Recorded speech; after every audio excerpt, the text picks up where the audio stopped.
17 сентябрьдә башланган сайлауларның бүген хәл иткеч соңгы көне. Район халкы белән бергә район җитәкчеләре дә үз гражданлык бурычын үти. Башкарма комитет җитәкчесе Марат Ишниязов 18 сентябрь көнне 2486 номерлы Саба Арена спорт сараенда иртәнге сәгать 8дә үк тавыш бирде. Дәүләт Думасына сайлана торган кандидаттар, депутаттар һәм партияләр шактый, һәрберсенең үзенең программасы. Безнең өчен инде ул актуаль вопрос, мөһиме. Менә шушы үзебезнең булдырган федераль программалар, нас проектлар алдагы елларда да эшләсеннәр иде. Чөнки безнең район бюджетында керемнәр андый шактый түгел. Зур проектларны тормышка ашырга безгә инде мөмкинчелек менә шул федераль программаларында, нас проектларда катнашып, шул программалар кысаларында катнашып, шундый үзебезнең районда зур проектларны тормышка ашырга. Менә мисал өчен әйтәсе килә, безнең Сабада 500 урынлык мәктәп төзелә, шул федераль программа кысасында. Инде Сатыш авылында клуб шулай федераль бюджетыннан безнең сафка басылды. Яңа участоклар сулар булдырылды. Алдагы елларда да шушы безнең планнарыбыз 22-гә, 23-гә безнең заявкалар әзер, документлар әзер, проектлар әзер, экспертизалар әзер. Шуңа күрә инде яңа сайланган состав Думаның, Россия Думасының киләчәктә дә шушы программаларны тормышка ашырга дигән теләктә калабыз килә.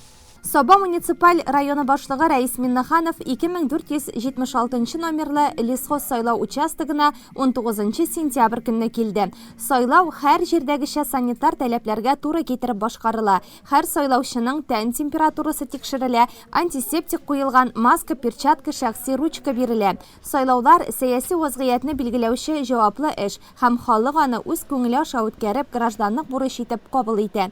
Яшьләр дә, өлкәннәр дә бу көнгә дулкынланып әзерләнә, чөнки киләчәкне тагы да яхшырак күзаллый. Үзе сайлаган депутатларга зур ышаныч белән карый. Нидә авырлыклар булса да, безнең үзгәрешләребез алга таба гына. Һәм инде менә бу сайлауларның нәтиҗәләре шулай ук уңай булсын иде. Мин уйлыйм, монарши республикабызда һәрвакытны бердәм фикердә булдык. Һәм инде республика дәүләтебез алдында һәрвакытны сынатмады, эше белән дә, сайлавы белән дә. Мин әйтәсем килә, бик зур рәхмәтле бөтен халыкка актив катнашкан өчен, беренчедән, икенчедән үз урыннарында үз вазифаларын үтәгән өчен. Инде сайлаучы кешеләргә, аларга инде уңышлар, дөрес итеп законнарны кабул итсәләр, безнең тормышыбыз ишә яхшырак булыр дип көтеп калабыз. Бу участокта барлыгы 817 сайлаучы исәпләнә. Шуның 666-сы инде үз тавышын бирергә өлгерде, ди комиссия рәисе Алсу Владимирова. 5 кеше беренче тапкыр гражданлык бурычын үтәгән. Бүгенге көнгә инде 666 сайлаучыбыз тавыш биреп өлгерде инде.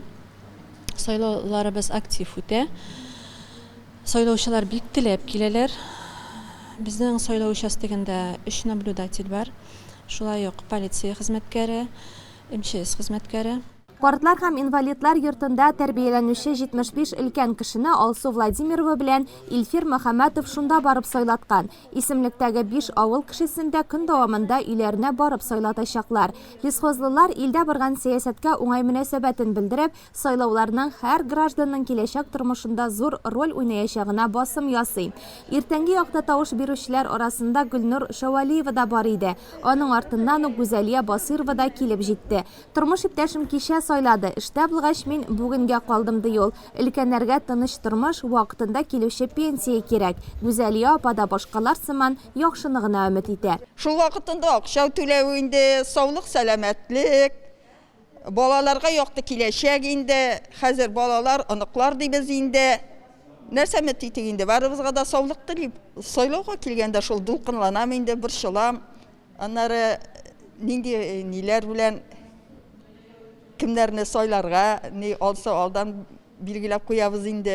Бу минутларга Саба районындагы 23954 сайлаучының 17811 тавыш бирергә өлгергән. Бу 74% дигән сүз. Сайлаулар тыныч, төгәл таләпләр буенча үтә. Бүген соңгы көн. Сайлау участокларының ишеге кичке 8гә кадәр ачык булачак.